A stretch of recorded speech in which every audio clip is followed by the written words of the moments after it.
ગોપિકા ગીત વૃક્ષકમ, અને રસ બીજનું વૃક્ષ કયું? તો આ ગોપી ગીત છે ને, એ જ કૃષ્ણ રૂપ રસનું બીજ જે વેણુ ગીતમાં વાવાયું, ગોપી ગીતમાં વૃક્ષ બન્યું. સુફલમ યુગ્મ ગીતમ, અને યુગલ ગીત છે ને એ ફળ છે. કારણ કે યુગલ, કારણ કે સંયોગાત્મક અને વિપ્રયોગાત્મક, અને ભ્રમરમ ભ્રમરમ મતમ, અને એ ફળ પર બેસેલો ભક્ત રૂપી ભમરો એ ભ્રમર ગીત છે. તો કૃષ્ણ રસો વૈ સ છે, અને રસ અનુભૂતિની પ્રક્રિયા એ આ ચારે ગીત છે. રસશાસ્ત્રમાં રસ અનુભૂતિની પ્રક્રિયા બતાવી. વિભાવ અનુભાવ વિચારી સંયોગાત રસ નિષ્પત્તિ. કે જેમ આંબાનું ફળ હોય, રસયુક્ત હોય, તો ફળમાં રસ છે, તો એમાં ખાનારને શું? એને આનંદ ક્યારે થાય? જ્યારે એનો રસ એના આસ્વાદ કરવા એને મળે. એમ કૃષ્ણ રસો વૈ સ છે, તો એમાં ભક્તોને શું? એને આનંદ ક્યારે થાય? જ્યારે કૃષ્ણ રૂપી રસનો રસાસ્વાદ કરવા ભક્તને મળે. કારણ કે રસ એ ફળ નથી. જો ફળનું ફળ શું? તો કે રસ. આપણે કે રસ કાઢ્યો, પણ રસ મળી જાય એટલે તમને એમ થયું કે પરિપૂર્ણ ફલાત્મક થઈ ગયું. ના, એ રસ ખાઈ તમને જે આનંદની અનુભૂતિ થાય એ પરમ ફળ કહેવાય. રસ તો ગમે તેટલું મીઠું હોય, આ હોય, તો એના આપણે શું? આપણે જ્યારે એના ભોગતા બનીએ અને રસાસ્વાદ કરી પરમ આનંદનો અનુભવ કરીએ, એની અનુભૂતિ, એની પરમ ફળ. એમાં કૃષ્ણ રસાત્મક છે, રસો વૈસ છે, આનંદ રૂપ છે. એમાં આપણે શું? આપણને પરમ ફળ રૂપી કૃષ્ણ ક્યારે? જ્યારે આપણે એના ભોગતા બની રસાસ્વાદ કરીએ, ત્યારે પરમ ફળ કહેવાય. તો હવે રસ આપણા સુધી પહોંચે કઈ રીતે? કે જેમ કેરી હોય તો તમે એને મસળો, પછી રસ કાઢો, પછી પાત્રમાં લો, અને ઠળીઓ ચૂસી અને પછી સાવ એવો કરી નાખો, અને પછી ભલે એનો ખતવો કે શું બનાવતા હોય તમે જાણો, પણ રસ કાઢી લો. રસ કાઢી પછી એમાં કેસર નાખો, ખાંડ નાખો ને કરીને આ બધું જ કર્યું. છેલ્લે એ જ્યારે મુખમાં મૂકો અને જે આસ્વાદ થાય એ એનું પરમ. એમ કૃષ્ણ છે ખરા, રસો વૈસ છે, પણ એ આપણા સુધી ક્યારે પહોંચે? તે રસની પ્રક્રિયા છે. વિભાવ અનુભાવ વ્યભિચારી સંયોગાત રસ નિષ્પત્તિ. રસની નિષ્પત્તિ થાય એટલે કે આપણા સુધી એ રસ પહોંચે. તે કૃષ્ણના રસના અનુભવ કરવાની જે પ્રક્રિયા છે, એ પ્રક્રિયાનું નામ જ રાસ છે. આખી રાસ પ્રક્રિયામાં શું છે? વેણુ ગીતમ રસ બીજમ, વેણુનાદ કરી બીજ, એમાંથી જે ફળ થયું એ ફળનો રસાસ્વાદ, એટલે કે આપણે એના ભોગતા બની અનુભૂતિ કરીએ, એ પ્રક્રિયાનું નામ રાસ. રસાનામ સમૂહો રાસ. એટલે કે જે પ્રક્રિયા થકી કૃષ્ણ રસની અનુભૂતિ થાય એ પ્રક્રિયાને કહેવાય છે રાસ. તો આ કૃષ્ણ રસ અને રસશાસ્ત્રનો વિભાવ અનુભાવ સમજાવવા જઈશ તો તમે સૂઈ જશો. એટલે મારે એ પ્રક્રિયામાં નથી જવું. જો એક મહત્વની વસ્તુ શું છે? ઝાડ પર ફળ પાકી ગયું હોય, તમે નીચે પલાંટી વાળીને બેઠા હો, ત્યારે એ ફળ તમારા ખોળામાં ક્યારે આવે? ક્યારે ફળ આવે? ફળ પાકે ત્યારે ને. લૌકિક જેમાં ફળ પાકે ત્યારે પ્રાપ્ત થાય. ભક્તિ માર્ગમાં ભક્ત પાકે ને ત્યારે ફળ ખોળામાં આવે. એટલે આપણે શું કહીએ? આ તો બહુ પાકા વૈષ્ણવ છે. હો, પાકા વૈષ્ણવ શું? જે પાકી ગયા છે. અને પાકી જાય ભક્ત ત્યારે કૃષ્ણ રૂપી. એટલે જ કહ્યું ને, પુરુષોત્તમ ફલ દેત હૈ નેક જો બેઠો છાય. વલ્લભ સાખીમાં કહીએ ને, આ પુરુષોત્તમ રૂપી ફળ ક્યારે મળે? જ્યારે નીચે જ વલ્લભ રૂપી કલ્પવૃક્ષની છાયડામાં બેસો, અને બેસવાથી શું થશે? ભક્ત પાકી જશે. અને આધ્યાત્મિક માર્ગમાં જ્યારે ભક્ત પાકે છે, એટલે બહુ પાકા વૈષ્ણવ. પાકા એટલે આમ પાકા નહીં, પાકી ગયેલા, કે જે પાક્યા છે એની જ ગોદમાં ઠાકોરજી આવીને ખેલ્યા છે. એટલા માટે આ માર્ગમાં કૃષ્ણ રસની પ્રાપ્તિની જે પ્રક્રિયા છે એ જ રાસની પ્રક્રિયા છે. એટલે આ રાસને કેવલ વયાસળી વાગી, પ્રભુ આવ્યા, મદ થયો, પ્રભુ અંતર ધ્યાન થયા, વિરહ થયો, ગોપી ગીત ગાયું, પ્રભુ મળ્યા, આ ઘટનાઓ રૂપે તમે જુઓ છો, પણ એને રસ પ્રાપ્તિની પ્રક્રિયા રૂપે સમજશો ને ત્યારે સાચા અર્થમાં રાસ લીલાનો અનુભવ થશે. ત્યારે સાચા અર્થમાં રસો વૈસહ કૃષ્ણ તમને રસાવિષ્ટ કરી દેશે, રસમય બનાવી દેશે. ત્યારે સાચા અર્થમાં રાસલીલાની અનુભૂતિ થઈ કહેવાય. તો આ રાસલીલા કોઈ સાધારણ લીલા નથી, એમને કોઈએ કોઈ પરમ લીલા એને નથી કહી. તો રસબીજમ, આ રસનું બીજ વેણુ ગીતમાં ગોપિકા ગીત વૃક્ષકમ, તો આ ગોપી ગીત એ વૃક્ષ છે જેમાં અનેક શાખા 19 ડાળો માં આ ફળ લાગ્યા છે. તો અહીંયા ગોપીઓ પુકાર કરી રહી છે, કારણ કે વિરહમાં પુકાર છે, સંયોગમાં વિનંતી છે. સંયોગમાં હોય ને ત્યારે બોલવાનું ના હોય, ત્યારે મૌન હોય, ત્યારે તો સેવા હોય. એટલે તો આપણે અષ્ટસખાના બે સ્વરૂપ કહ્યા ને.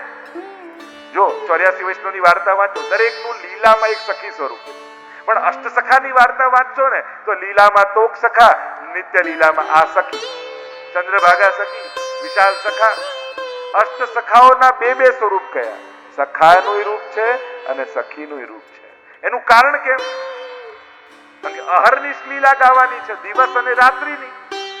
દિવસની લીલાઓમાં સખાઓને સંયોગ છે, સખાઓ સાથે છે ને ગૌચારણાની લીલાઓમાં, અને રાત્રિની લીલામાં વિપ્રયોગ છે. તો જ્યારે સંયોગ છે તો સંયોગમાં સંયોગમાં રસની અનુભૂતિ, અને જ્યારે રસની અનુભૂતિ કરતા હોઈએ એ જ ક્ષણે અભિવ્યક્તિ નથી થતી. જે ક્ષણે તમે અનુભવ કરો છો એ જ ક્ષણે અભિવ્યક્તિ નથી કરી શકતા. અનુભવથી જુદા થવું પડે. જેમ તમે નદીમાં ડૂબકી લગાવી અને કોઈ પૂછે પાણી કેવું છે, તો તમે ડૂબેલા હો એ જ સમયે નથી કહી શકતા. તમને કોઈ દૂધ પાન કરવા માટે આપે કે લો ઘૂંટડો પીઓ, અને જ્યાં દૂધ પીધું ને મોઢામાં દૂધ છે અને કોઈ પૂછે કેવું છે, તો તમે તુરંત તમે શું કહો? હા, બહુ મીઠું છે. પણ મુખમાં છે એ જ સમયે વર્ણન નથી. એમ જ જ્યારે સંયોગ છે એટલે કે રસપાન પ્રક્રિયા, સંયોગ એટલે રસપાન, અને રસપાન કરી રહ્યા છો એ સમય અભિવ્યક્ત નથી કરી શકતા. એટલે દિવસમાં સખાઓ જોડે છે તો એ ગાઈ નથી શકતા. તો ગોપીઓ સર્વે મિલિત્વા સમવાપ્ય યોગમ પુણ્યાની નામાની પઠંતિ નિત્યમ ગોવિંદ દામોદર માધવે. એટલે દિવસમાં ગોપીઓ ગાય છે, કારણ વિપ્રયોગ છે, ઠાકોરજી વનમાં છે. એ જ રીતે રાત્રિની લીલામાં ગોપીઓને સંયોગ છે તો ગોપ બનીને સખા રૂપે ગાય, એટલે અષ્ટ સખાઓના 2 સ્વરૂપો કહે. પણ આ એક માત્ર ગીત એવું છે કે ગોપીઓએ રાત્રિના સમયે ગાયું. જો રાત્રિમાં તો રસપાન છે, ગાન નથી. ગોપી ગીતની મહત્તા કેમ છે? વેણુ ગીત અને યુગલ ગીત દિવસની લીલાના ગીત છે. અને ઠાકોરજી જ્યારે વનમાં ગૌચારણ કરવા માટે પધારે છે અને ગૃહે ગૃહે ગોપ વધુ કદંબા સર્વે મિલિત્વા સમવાપ્ય યોગમ પુણ્યાની નામાની પઠંતિ નિત્યમ ગોવિંદ દામોદર માધવે. વનમાં જે પ્રભુ લીલા કરે છે એ ઘરમાં ગોપીઓને દેખાય છે અને સંભળાય છે.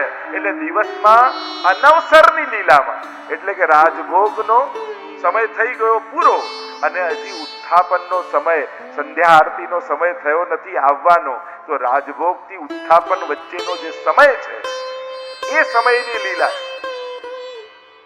એટલે જ 13 શ્લોક 13 યુગલ, કારણ કે એ વચ્ચેનો સમય લગભગ 13 ઘડીનો હોય. એટલે 13 શ્લોકમાં વેણુ ગીત છે, 13 યુગલમાં યુગલ ગીત છે. તમે લગભગ જોજો આટલો ટાઈમ, 1 ઘડી એટલે 24 મિનિટ. તમે એને એ રીતે ગણી લો તો લગભગ એટલો સમય અનવસરની લીલાનો છે. એ સમયની આ લીલા છે. એટલે ગોપીઓ દિવસની લીલામાં વિપ્રયોગ અનુભવે છે એટલે ગાય છે, સખાઓ નથી ગાતા. એકમાત્ર ગોપી ગીત એવું છે જે રાત્રિના સમયે ગોપીઓએ ગાયું. કારણ કે આ રાત્રિમાં રાસ સમયે પ્રભુ અંતર ધ્યાન થયા. કારણ પૂર્ણ કૃષ્ણ રસનો અનુભવ કરાવવા માટે વિપ્રયોગ રસનો અનુભવ કરાવવો આવશ્યક છે. એટલે ઠાકોરજી પોતાની પ્રાપ્તિ કરાવવા માટે, કારણ કે પ્રેમના બે તટ છે, બે તટની વચ્ચે પ્રેમ વહે છે. એક છે તૃષા અને બીજી છે તૃપ્તિ. આ બે, એક ઘાટ છે તૃષાનો, બીજો ઘાટ છે તૃપ્તિનો, અને તૃપ્તિ અને તૃષાની વચ્ચે પ્રેમનો પ્રવાહ વહે છે. આ બંને પ્રેમ અનુભવ કરાવે. વિપ્રયોગ, સંયોગ, તૃષા, તૃપ્તિ. સંયોગમાં તૃપ્તિ, વિપ્રયોગમાં તૃષા. એટલે જ કોઈએ કહ્યું આ રાધા અને કૃષ્ણ મળ્યા કેમ નહીં કાયમ માટે? કિનારાઓ અલગ રહીને ચરણને જીવતું રાખે, અલગતા આપણી પ્રેમને જીવંત રાખે. તો ઘણીવાર બે ઘાટ ભેગા મળી જાય ને તો પ્રવાહ રોકાઈ જાય. આ બે ઘાટ જુદા રહેવા જરૂરી છે પ્રેમના પ્રવાહને વહેતું રાખવા માટે. કૃષ્ણ અને રાધા બે ઘાટ જુદા રહેવા જરૂરી છે વ્રજ પ્રેમને વહેતું રાખવા માટે, વ્રજ ભક્તોના પ્રેમના પ્રવાહને વહેતું રાખવા માટે. એટલે જ્યારે કૃષ્ણ એકવાર પધારતા હતા મથુરા, અને ત્યારે રાધાજી પ્રશ્ન કર્યો કે કૃષ્ણ, આપણે બંને લગ્ન ન કરી શકીએ? એક થઈ જઈએ તો આપણા બંનેના વિવાહ ન થઈ શકે? ત્યારે કૃષ્ણએ કહ્યું કે રાધા, આપણા બંનેના વિવાહ સંભવ જ પણ કેમ? કૃષ્ણએ કહ્યું એટલા માટે, લગ્ન કરવા માટે બે જણા જોઈએ, હું ને તું તો એક જ છીએ. રાધા ને કૃષ્ણ જુદા હોય તો વિવાહ થાય. રાધા જ કૃષ્ણ છે, કૃષ્ણ જ રાધા જ છે. એક સંયોગની સ્વરૂપ છે, એક વિપ્રયોગની મૂર્તિ છે. આ બે તટ જુદા રહે તો જ પ્રેમનો પ્રવાહ જીવંત રહે. અને આ પ્રવાહને જ્યારે ભક્તો સુધી પહોંચાડવાનો છે, અને એટલે આ પ્રવાહને જીવંત રાખવો જરૂરી છે. આ બે પ્રવાહની વચ્ચે વહે છે. અને એટલે આ ગોપી ગીત જ્યારે ગોપીઓ રાત્રિના સમયે ગાય છે, કારણ પોતાના પ્રેમની અભિવ્યક્તિ કરે છે, વિપ્રયોગની. કારણ કે મેં કહ્યું ને, વિપ્રયોગમાં પુકાર છે, સંયોગમાં વિનંતી છે. સંયોગમાં જ્યારે યુગલ સ્વરૂપ લીલા કરતા હોય ત્યારે ત્યાં ગોપીઓ બૂમો નથી પાડતા, પુકાર નથી કરતા. સેવામાં તમે હો ત્યારે બૂમ પાડવાની મનાય છે, જોર અવાજથી બોલાય નહીં. પ્રભુને લીલામાં વિક્ષેપ પડે. એટલે તમે જોજો ત્યાં આપણે ત્યાં તો નાથદ્વારા હવેલીમાં જાઓ તો માળાજી કરતા હોય તો મુખમાં બાંધી રાખે, ભંડારની સેવા હોય તો મુખમાં બાંધી રાખે. ત્યાં બોલવાની મનાઈ છે. કોઈ પણ પ્રકારનો અપરાધ થઈ શકે. ભક્તના 4 લક્ષણ છે, સેવકના 4 લક્ષણ છે. સેવા કરનારે આ 4 વસ્તુ હંમેશા યાદ રાખે. એક, અલ્પ ભાષણ. જે સેવા કરતો હોય એને બને એટલું ઓછું બોલે. બહુ બોલનાર છે ને, તમે નહીં ઈચ્છો ને છતાંય કોઈ તમારી વાણી કોઈના મનનું દુઃખનું કારણ બની જશે. જો બહુ બોલતા હશો ને તો જરૂરી નથી કે ઇન્ટેન્શન સાથે જ કોઈને દુઃખ પહોંચાડાય. અજાણતામાં ખોટી આદતો પણ કોઈના મન દુઃખનું કારણ બની શકે. દરેક વખતે આપણી કોઈ એવી ધારણા જ નથી હોતી આને દુઃખ પહોંચાડું, પણ ઘણા આપણાથી દુઃખી થઈ જાય છે કારણ કે સંયમનો આપણામાં અભાવ હોય છે, અથવા વિવેકનો આપણામાં અભાવ હોય છે. વિવેક શૂન્યતા પણ અપરાધનું કારણ થઈ જાય. અલ્પ ભાષણ. બીજું કયું? શુશ્રૂષા. સેવા કરનારની સેવા કરવાની તત્પરતા સેવકમાં હોવી જોઈએ. 4 વાર કોણ પછી ઉભો થઈને હવે છૂટકો જ નથી, મારે જ કરવું પડશે એમ કરીને ઉભો થાય એ સેવક ના કહેવાય. તત્પરતા હોવી જોઈએ. ત્રીજું, અનુવર્તન. એટલે કે સેવા જેની કરો છો એને શું ગમે છે અને શું નથી ગમતું એ વસ્તુનો વિવેક એનામાં હોવો. ના, મારા ઘરે આવો તો તમારા માટે ગુલાબ જાંબુ તો ખાવા જ પડે, પણ એને ભારે ડાયાબિટીસ હોય તો પણ મેં આટલી મહેનતથી બનાયા છે, સવારથી લાગેલી હતી, ના પાડો તો કેમ ચાલે? તને ઉત્સાહ છે પણ પેલા માટે સારું છે.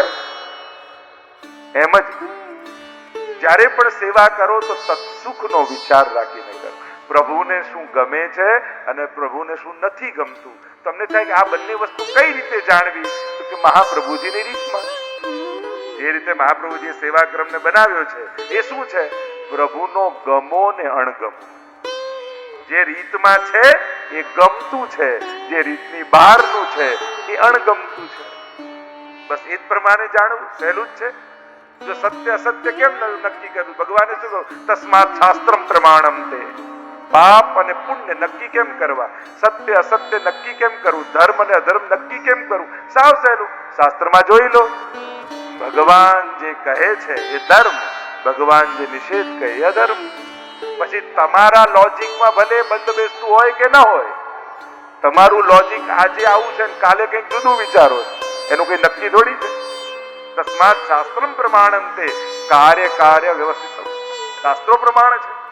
તો આમ અનુવર્તન, અલ્પ ભાષા, શુશ્રૂષા અને આ ચોથું જે કહ્યું, અને ચોથું કહેતા કહ્યું પ્રગટતાનો ભાવ. જે કરો છો સ્વામી પ્રગટ રૂપે મારા ઠાકોરજી સાક્ષાત છે એનો ભાવ રાખ. તો આની ચર્ચા નથી, આપણે સીધા વિષય પર આવીએ તો ગોપીઓ પુકાર કરે છે અને પુકાર વિપ્રયોગમાં છે, સંયોગમાં વિનંતી છે. તમારે તમારા કોઈ ભાવ અભિવ્યક્ત કરવા છે તો એ કેમ કરાય? ઠાકોરજીની આગળ વૈષ્ણવના વિવેક આગળ પોતાના મનની વાત પણ લૌકિક ભાષામાં નથી કરાતી. મનુતે નૈવ લૌકિકમ. મહાપ્રભુજી કહે છે લૌકિકવત કૃષ્ણો ન દ્રષ્ટવ્ય.